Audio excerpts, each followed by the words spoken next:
श्री स्वामी समर्थ. नमस्कार प्रेमळ स्वामी भक्तांनो. स्वामी आपल्या सर्वांच्या चांगल्या इच्छा पूर्ण करोत एवढी स्वामींच्या चरणी मनापासून प्रार्थना. स्वामी आज तुमच्यासाठी बोलताना शब्द अपुरे पडत आहेत. माझ्या भावना व्यक्त करण्यासाठी शब्द शोधत आहेत. स्वामी म्हणतात, जर आपल्याच माणसांनी आपल्या मनाचा विचार केला नाही तर अपेक्षा तरी कोणाकडून ठेवावी. स्वामी कितीतरी वेळा मनातलं मनात राहून जातं. वाट पाहता पाहता सांगायचं राहूनच जातं.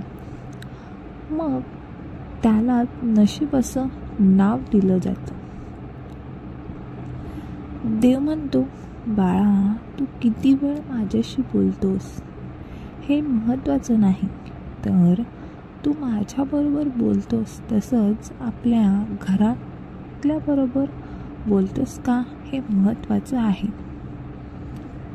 स्वामी म्हणतात, मला कशाचाही राग येत नाही. देवाची मूर्ती विकत घेताना रुपयाचा भाव करतात आणि तीच मूर्ती घरात आणली की देवाकडे कोटी रुपये मागतात. अंधार असतो मनात आणि दिवा लावतात मंदिरात. प्रत्येकाशी सहानुभूतीने वागा, कारण प्रत्येक जण आयुष्यात कोणती तरी लढाई लढतच असतो. कसं प्रत्येकाचा पाऊस वेगळा. कोणी त्या पावसात भिजूनही तहान दिला तर कोणी त्या पावसात भिजायचं म्हणून खवळलेला. कोणासाठी गवसलेला तर कोणाचा आयुष्य उजाड केलेला. स्वामी म्हणतात, प्रत्येकाचं नशीब हे वेगळे असतं. कुणाची तुलना कुणाबरोबर करू नका. गोड शब्द व चांगला व्यवहार हेच माणसाला श्रेष्ठ बनवतात. केवळ अमाप धन असल्याने माणूस धनवान होत नाही. खरा धनवान तर तोच व्यक्ती असतो ज्याच्याकडे मधुर वाणी, नम्रता, नेक व्यवहार आणि सुंदर विचार असतात. आयुष्यात जन्माला येणार कोणतंच नातं खरं तर परगण असतं. नातं तयार करण्यासाठी रक्ताचीच नाती असावी असं काही नसतं. फक्त विश्वास थांबला की माणसं परगी होतात आणि श्वास थांबला की शरीर परग होतं. स्वामी म्हणतात, बाळा तुला सारखं वाटत असते की मी तुझ्या प्रत्येक हाकेला ओ देऊ, पण हो बाळा, मी तुझ्या प्रत्येक हाकेला नक्कीच धावू नये. माझ्यावर विश्वास ठेव. तुला जे जे हवं आहे तेथे देण्याची मी तयारी करत आहे. तू फक्त चांगले कर्म करत राहा. स्वामी म्हणतात, तुला जे लोक त्रास देत होते ते सुद्धा आता चिंतेत आहेत, कारण त्यांनाही तो त्रास होत आहे. कधी कोणाच्या भावनासोबत खेळू नका, कारण तुम्ही जे कर्म करता त्याची परतफेड तशाच स्वरूपात तुम्हाला भेटत असते. बाळा तू निश्चिंत राहा. तुला जे हवं आहे तेच तुला मिळणार आहे. फक्त डोळे बंद करून 3 वेळा तुझी इच्छा बोल आणि चमत्कार बघ.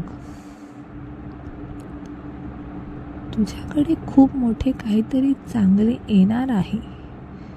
तू माझ्या नामस्मरणात आणि तुझ्या कार्यात मग्न राहा.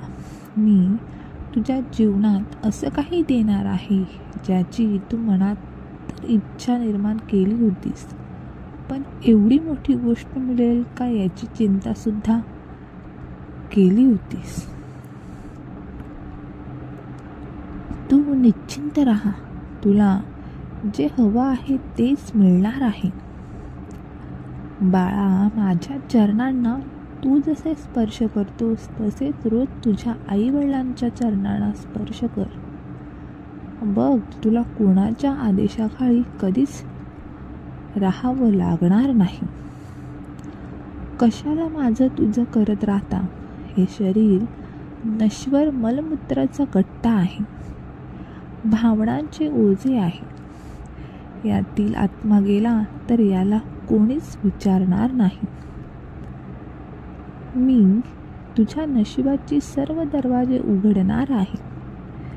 आता तुला ते सर्व काही भेटणार आहे जे तुला तुझ्या आयुष्यात हवं होतं ते. स्वामींचा हा आशीर्वाद प्राप्त करून घेण्यासाठी कमेंटमध्ये स्वामी माऊली मी तुझा बाळ आहे असं टाईप करा. स्वामी म्हणतात की तुझ्या मनातलं काय चालू आहे हे ओळखलं पाहिजे.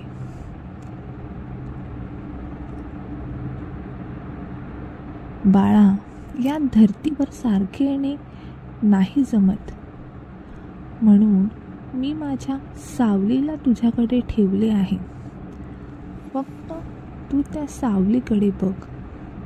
जेव्हा तू लक्षपूर्वक बघशील त्यामध्ये तुझे आईवडील दिसतील.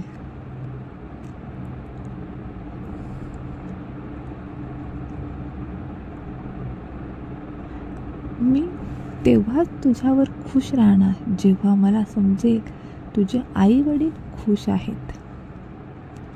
तुझी बहीण दुसरी माऊली आहे. तू तिला मायेचे छत्र जेवढे देशील तेवढे तुझ्यावर 100 छत ओढण्याची ताकद मी ठेवणार आहे.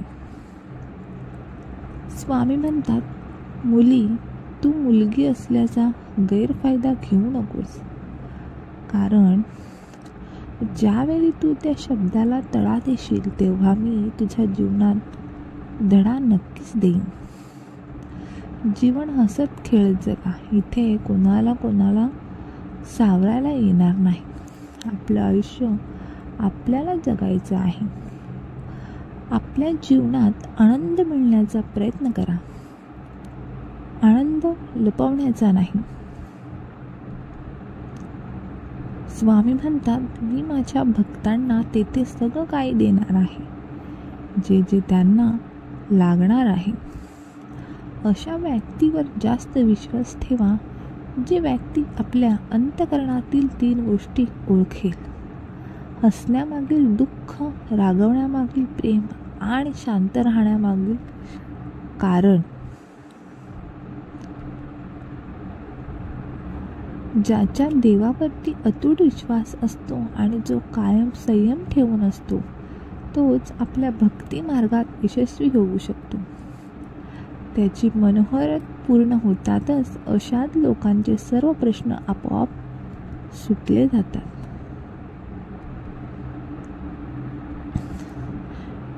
व्हिडिओ आवडला असेल तर लाईक करा. कमेंटमध्ये श्री स्वामी समर्थ लिहायला विसरू नका. धन्यवाद.